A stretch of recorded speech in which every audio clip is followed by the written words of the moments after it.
So I was wondering if I needed to stop filming and go read or just keep filming. So I'm just gonna keep filming. Hello, I'm the Nap Reader, and this is my InLoveAThon TBR.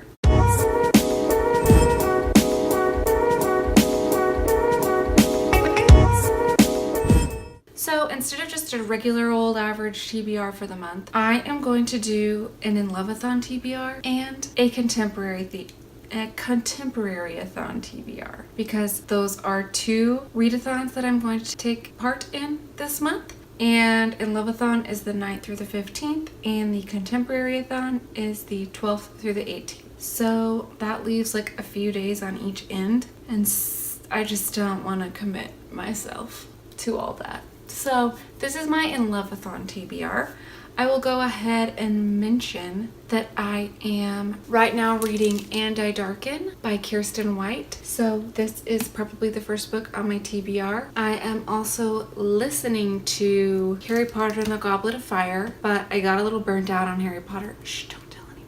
So then I was trying to find somebody that would be coming to NTTBF to listen to today while I was doing laundry. And so I downloaded from the library Just One Day by Gail Foreman and was listening to that. So those are 3 books, 2 audiobooks, and 1 rather large book that I am currently reading. If I finish this one, I will move along to the sequel. And so that gives me 5-ish days for those 2 books, which is possible, but I'm definitely not going to be doing much else until then. So if you're curious about my entire TBR, that's my TBR for now. And then the InLoveAthon starts on February 9th. Side note, just to mention, I am also doing the Book Hangover Book Club with Chelsea Dolling Reads and Pages and Pens. And this month's book is American Queen, so I'm definitely going to be cramming that in. Maybe after I finish And I Darken, I'll read that before these start.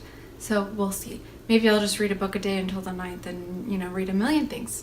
We can all dream. So the InLoveAthon is a readathon hosted this month from February 9th to February 15th. I found out about it on Allie from Hardback Hoarder's channel. She is hosting it along with Paper Fairy, Tiny Book Dragon, and a few others. I can post their Twitter down below if you want to follow along. I can also post Allie's video with the introduction and the challenges on there. So there are 10 challenges, and the goal is to finish 7. And I'll go ahead and read those challenges to you. 1, book from a favorite romance author. 2, book with your favorite romantic trope. 3, book with a prince or a princess. 4, read an original fairy tale and watch the Disney movie or adaptation. 5, read while eating Valentine's Day treats, which is easy given. 6, read a book that takes place in the location where you would love to spend your Valentine's Day. 7, read a book with pink or red on the cover. 8, read LGBTQIA+ love story. 9, read a classic love story. 10, read one of the host's favorite contemporary/historical romance books. My TBR is long, but I am combining some challenges, and also some of these challenges I can overlap with the challenges in the contemporary-athon because 4 of those days actually overlap. So there's also that. So I'm not doing 2 completely separate readathons. I'm trying to choose books that can fall under categories for both of those readathons.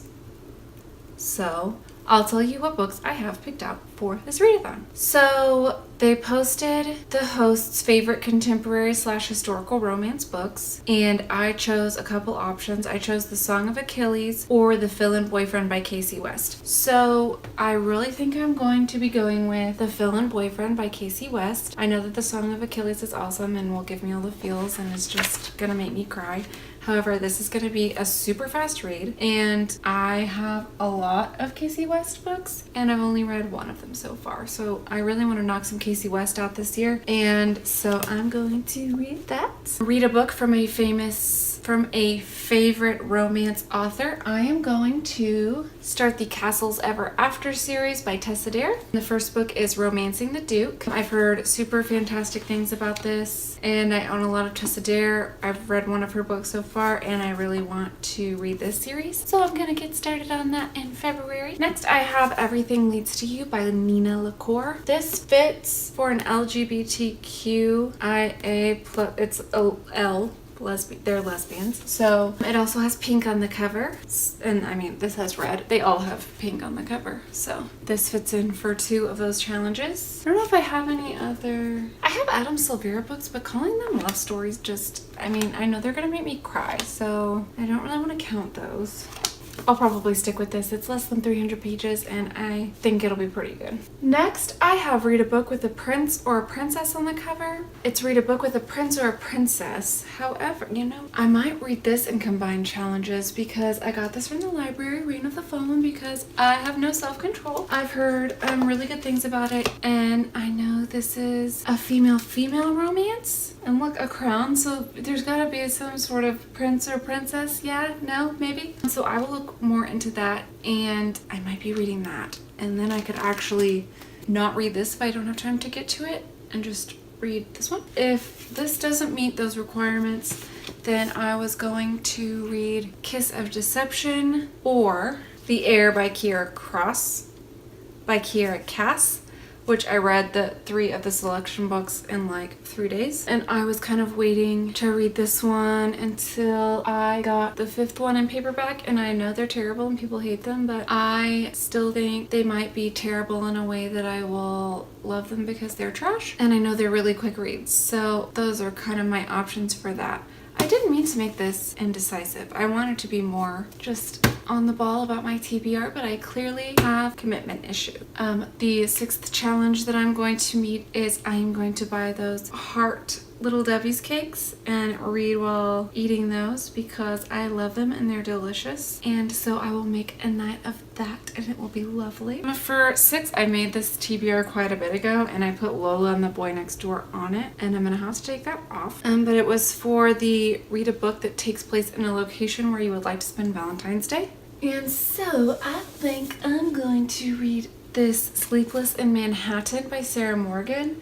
I've heard good things about this series, and it's a series that I was wanting to start this year. I guess I could also read, this is me just, you know, Devil in Winter. I mean, it's in London. I would want to go to Valentine's Day in England or wherever this is located, London. So I could read that as well. I actually might read this definitely instead of this because I need to finish this series, unless I'm just really feeling the contemporary romance.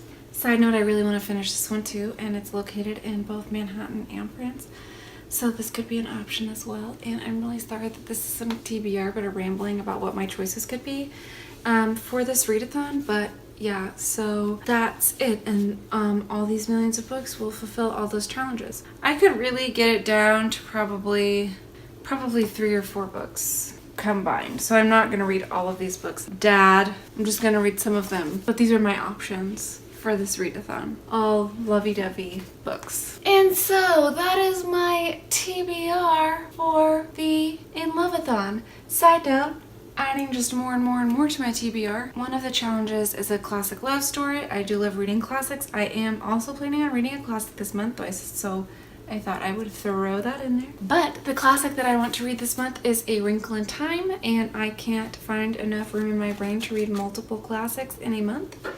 So A Wrinkle in Time is the classic that I'm reading this month with my sister and her friend Natalie. So that's also on my TBR. So I'm pretty much just gonna read 20 books this month, and I'm gonna hit all my goals, and I'm gonna be so proud of myself. Anyways, if you liked this TBR video, like and subscribe. If you have any questions or comments, leave them down below. I hope you have a great day, and I will see you next time. Goodbye!